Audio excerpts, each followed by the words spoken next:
For this batch, we had to create a poll, and so I created a poll over my website.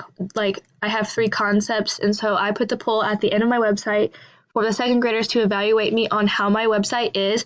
So some of the questions I asked were, was this easy or hard to understand? Was it colorful? Was it helpful and fun? Would you recommend it to other friends? And would you use this website again? I thought these were useful questions because then they could give me feedback and show me how to better my website to help these second graders learn math.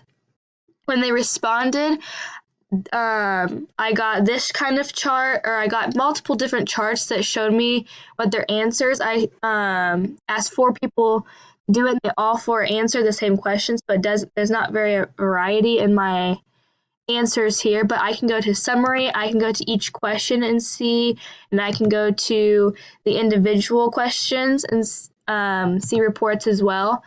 As for the poll itself, it's very easy to make. You can pick any template you want and go from there. You can click this right here, and this is where you put your question. You can hit this arrow. Well, I might not be able to because I already made this, but you would click that arrow that I just tried showing you, and it would show you how you wanted to make it. You could do it yes or no. You could make it multiple choice. You could do it true or false. You could do it graphed. You could add a picture. You could do anything you wanted. Sorry, I don't know what my computer is doing right now. Let me try refreshing. Okay, here we go.